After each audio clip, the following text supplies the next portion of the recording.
شادی کچھ لوگوں کے لیے خوشیوں کا پیغام لاتی ہے تو کچھ لوگوں کے لیے سراپا غم بن جاتی ہے۔ میرا شمار بھی ان لوگوں میں ہوتا ہے جو شادی کے بڑے خواب آنکھوں میں سجا لیتے ہیں، مگر وقت کی دھوپ سارے خوش رنگ ارمان جھلسا دیتی ہے، جیسے گرمی کی دھوپ کپڑوں کے رنگ پھیکے کر دیتی ہے۔ ابھی میری شادی کا تیسرا دن تھا جب میری ساس کمرے میں تشریف لائیں۔ میں احترام ادب سے کھڑی ہو گئی۔ انہوں نے ناقدانہ نظروں سے کمرے کا جائزہ لیا اور صفائی پر اچھا خاصا لیکچر سنا دیا۔ میں سر جھکائے سنتی رہی، پھر وہ جانے لگیں تو مخاطب ہوئیں۔ بہو یاد آیا، میں تو کچھ اور کہنے آئی تھی۔ صبح ریحان آفس اور سویٹی کالج چلی جاتی ہے اور گھٹنوں میں درد کی وجہ سے مجھ سے کچھ ہوتا نہیں۔ پہلے تو کام والی تھی، مگر اب تم آ گئی ہو نا، اس لیے صبح یاد سے 7 بجے ناشتہ بن جائے ہر صورت۔ اب تم گھر بار کی مالکہ ہو، یہ سب تمہاری ذمہ داری ہے۔ یہ کہہ کر ساس کمرے سے چلی گئیں اور میں ہکا بکا سر پکڑ کر بیٹھ گئی۔ لو ماہا بی بی، تمہاری والدہ نے تو ناہید بھابی کو 15 دن بعد کام پر لگایا تھا، اور یہاں تمہاری ساس نے تو آتے ہی تمہیں کام سونپ دیا۔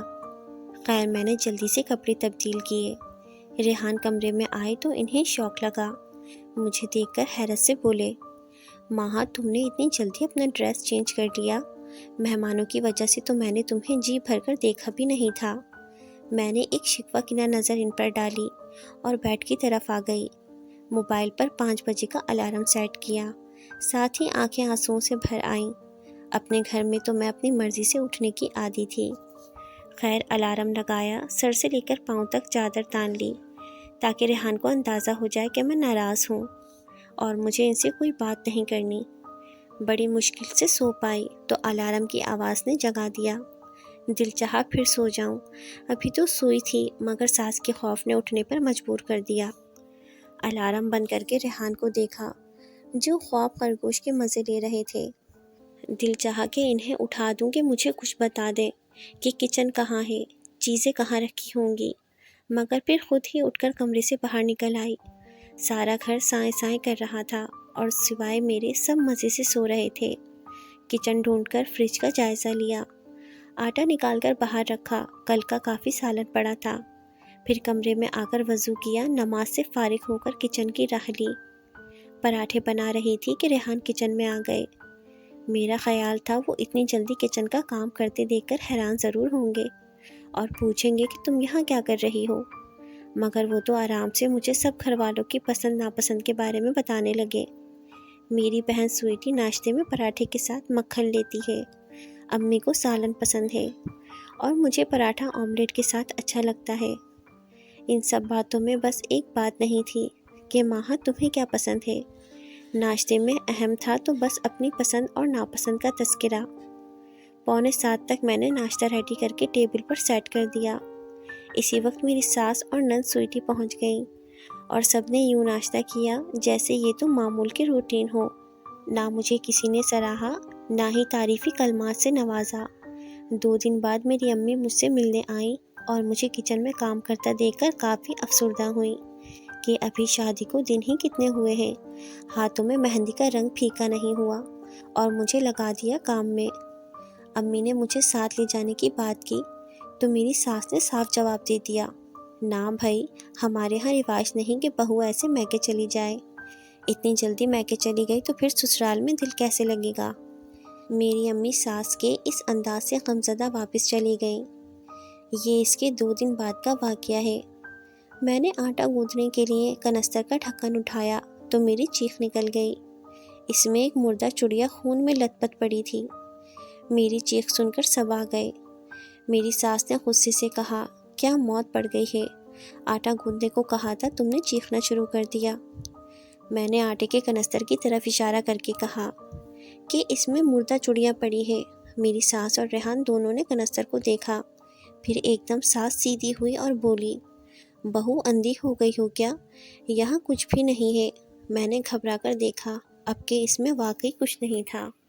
ابھی میں سنبھلنے نہیں پائی تھی کہ میری ساس نے اتنی زور سے میرے منہ پر تھپڑ مارا کہ آنکھوں کے آگے تارے ناچنے لگے۔ آٹا نہ گوندنے کے بہانے مجھے ڈراتی ہے تو۔ اس دن مجھے معلوم ہوا کہ ساس کیسی ہوتی ہے۔